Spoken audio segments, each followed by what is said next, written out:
cikin garin Shimmeruwa an yi wani mutum da ake kira Ciroki, wanda aka fi sani da Ciroki mai akuya.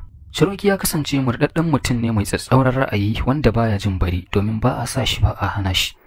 Ciroki ya yi ƙaurin suna sosai a wannan gari saboda yadda ya addabi dukkan mutanen da wannan akuya tasa.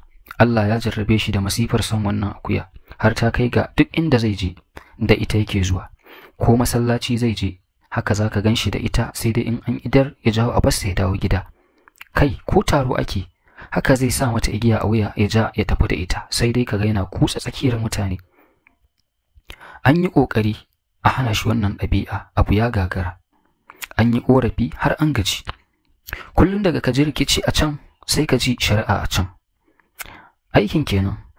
Yau ta ci waken wancan, gobe ta shiga gonar wancan. Amma saboda kaunar da yake wannan akuya, baya ji, baya gani, baya gajiya da rikici a kanta. Wasu ma idan suna so su samu wani abu a hannun shi, sai su samu dusa ko ciyawa, sai su je su gaishe shi, sannan su bashi ciyawa su ce ga wannan abawa akuya. Ai kuwa murna har baka. Domin kuwa tukwicin da zai baka sai ya fi abin da ka kawo masa. Shi fa da ka bashi kyauta gara ka ba wa wannan akuya. Domin in dai kana so ka ga farin cikinsa, to kai kyauta ga akuyarsa. Wai ko kun san dalilin wannan son da yake wannan akuyar? Shekaru 3 da suka wuce, Allah ya jarrabi Ciroki da tsananin soyayyar wata budurwa. Ya yi duk abin da zai yi na kyautatawa domin yarinyar nan ta so shi, amma abu dai ya ci tura. Ƙarshe dai ya yanke shawara, ya je wajen boka domin a yi masa asiri a kanta. Boka ya ba shi magani, ya ce ka sa mata abinci ka bata, in dai ta ci to za ka ga abin mamaki. Amma fa ka sani kada ka sake wani ya taba. In ko har wani ya taba, to tabbas abin zai dawo kanka. Ciroki ya dawo gida cike da farin ciki, ya ce alhamdulillah, bukata ta biya. Haka kuwa aka yi, ya je sa abinci ya aje, ya ce bari na yi wanka na yi ado sosai yadda ya kamata domin na je in ga masoyiyata sannan in bata. Idan kuwa har ta ci, lallai wahalata ta ƙare. Shigarsa wanka ke da wuya, sai wannan akuyar tasa ta fito, ta sanya wannan abinci a gaba, ta masa ɗibar tas. Aiko fitowarsa ke da wuya, sai tarar da wannan akuya ta cinye abinci. Nan take fa abu ya tabbata, sai ya ji duk duniyar nan babu abin da yake ƙauna kamar wannan akuya. Daga nan masifar ta fara.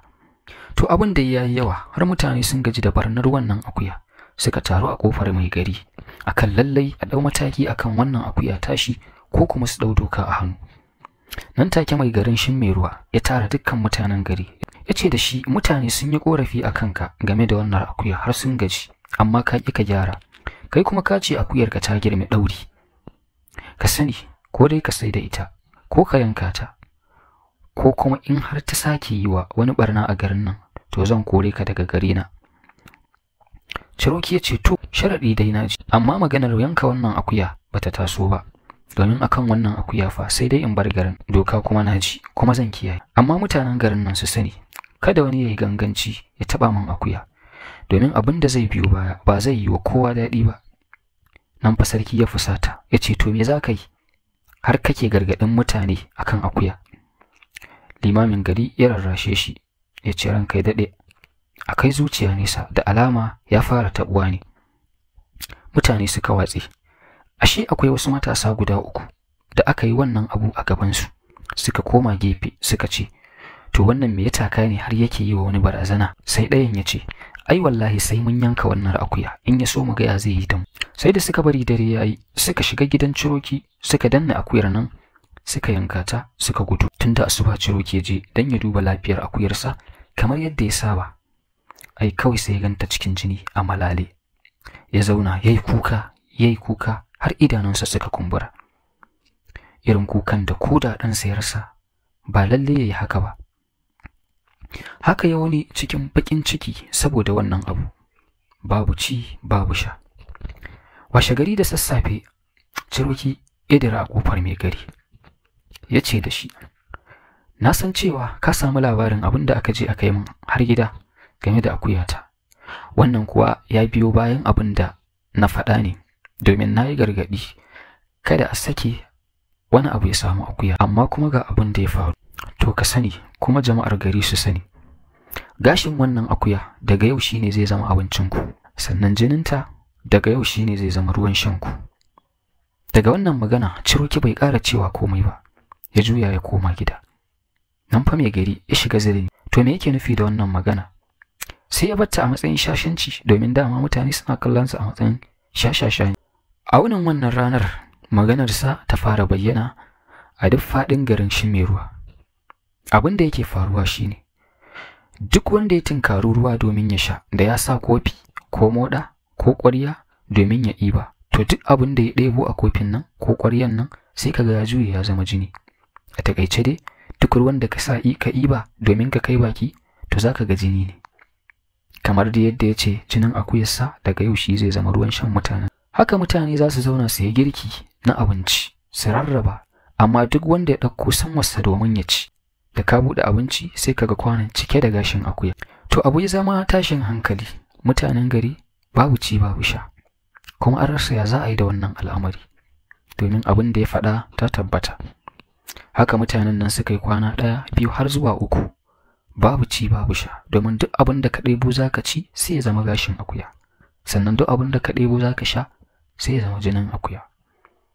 Nan fa mutane suka taru domin a je a rarraso Ciroki a bashi haƙuri kan wannan al'amari. Ciroki ya ce ai tun da aka yanka min akuyata, kowa sai ya ɗanɗana kuɗarsa a wannan gari na Shimeruwa, sai kowa ya ji a jikin shi. Haka fa aka yi, mutane suka sa baki, aka bashi bakin duniya. Ciroki ya ce ba zai amince ba.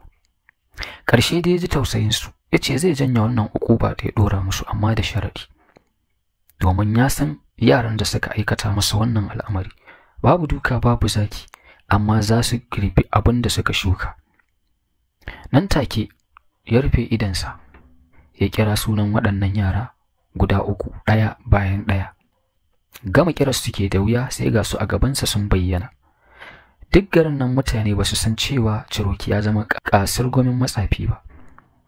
Nan take da bayyana su ya ce gaba ɗayanku ku jirkita halittarku ku koma halittar akuya. Haka kuwa aka yi.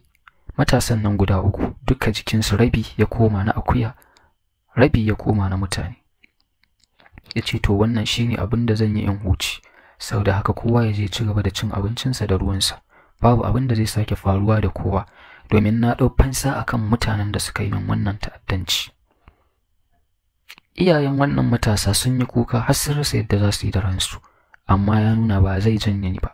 Idan kuwa ana so ya janye, to ba sai dai a dawo masa da wannan akuya tasa, wanda kuma wannan mun sani ba zai yiwu ba. Wani dattijo ne ya samu mai gari, ya ce don na samu labarin abin da ya faru da Ciroki.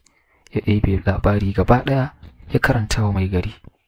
Nan take aka zaga aka je aka nemi wannan boka da ya haɗa sihiri, aka nemo shi. Gashi abin da yake faruwa. Wannan boka ya yi abin da zai yi domin ya warware sihirin da aka yi wa Ciroki. Ciroki ya dawo cikin hayyacinsa, ya fahimci cewa gaba ɗaya abin da yake akan akuyan nan, domin wancan maganin da ya sa a abinci ne akuyar ta ci. Saboda kasancewar Ciroki ya samu lafiya, shi ma sai ya waɗannan matasa afuwa, ya yafe musu suka koma mutanensu kamar yadda suke a baya. Magana dai ta ƙare.